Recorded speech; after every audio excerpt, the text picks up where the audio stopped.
Hello guys, how are you all doing? Hunter back with another video, and today we will finish Andrew Tate's crypto mentorship.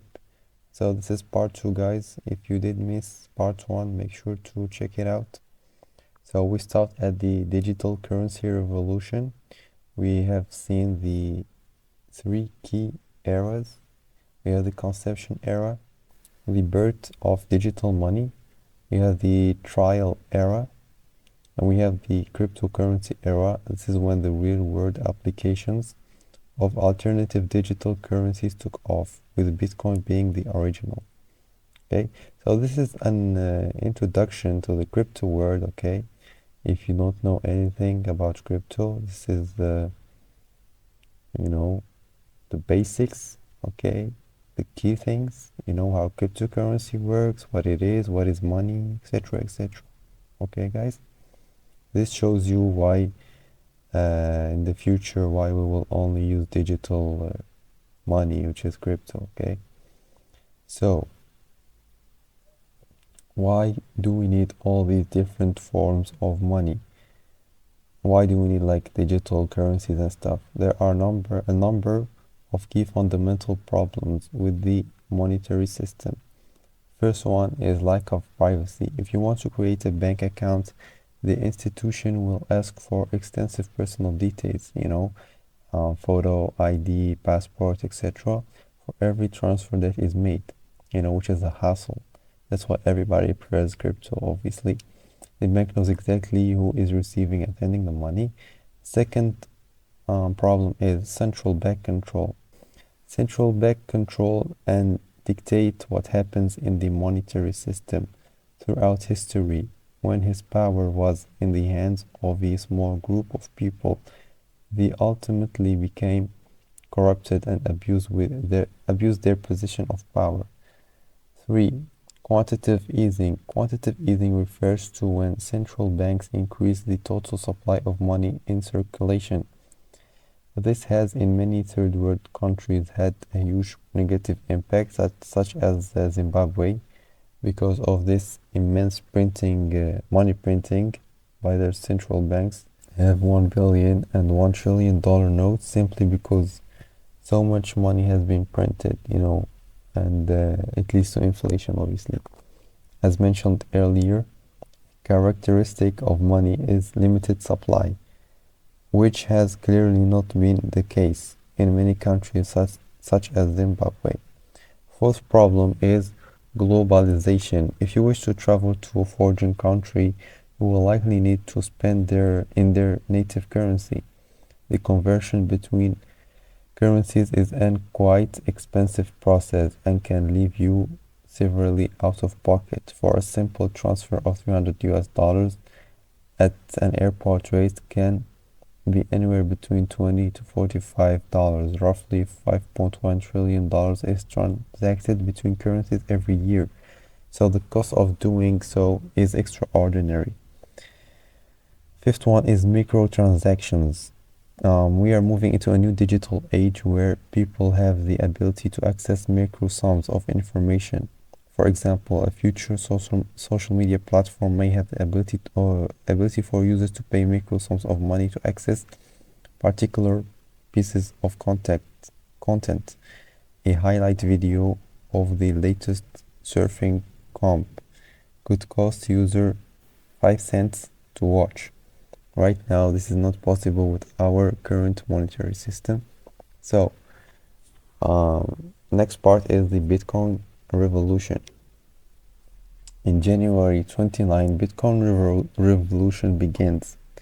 Satoshi Nakamoto, identity is still unknown, released 30,000 lines of open source code for the world to see. What they released was decentralized monetary system allowing anyone to transact permissionless, borderless, and open system. Why is Bitcoin revolutionizing the financial world? The first one is quantitative easing. In fiat system, paper currency is unlimited as it is no longer required by backed gold. Quantitative easing is the central bank's method of keeping the economy afloat. As more money in circulation, more US spent invested equals to economic growth equals to prosperity. Almost a fifth of all US dollars in existence were printed in 2020. Bitcoin has permanently capped the total supply of 21 million bitcoins. As it stands, the inflation rate of new coins is at roughly 4% every year and will decrease to 2% every year in 2024 with the Bitcoin halving. This puts inflation rate of Bitcoin significantly below that of the US dollar. So it is a big difference. With the recent money printing, obviously. As the demand of digital money increases, the demand for Bitcoin will increase, obviously, but the supply will stay the exact same. The same supply with more demand equals higher price of Bitcoin. Okay, this is why the Bitcoin is the queen or is the king of crypto, obviously. Peer-to-peer transactions. I can send cryptocurrency anywhere to anyone without the need for an intermediary such as a bank. Okay. Pseudonymity. Okay, I don't know if I did pronounce that right. Pseudonymity or whatever. Bitcoin gives a form of oh my god, I'm having problem pronouncing this. Anonymity back, okay? So anonymous, being anonymous. We don't have to upload any details to create Bitcoin wallet. The only publicly accessible data is the public key, which again isn't related to you. Globally, there are over 2 billion people without a bank.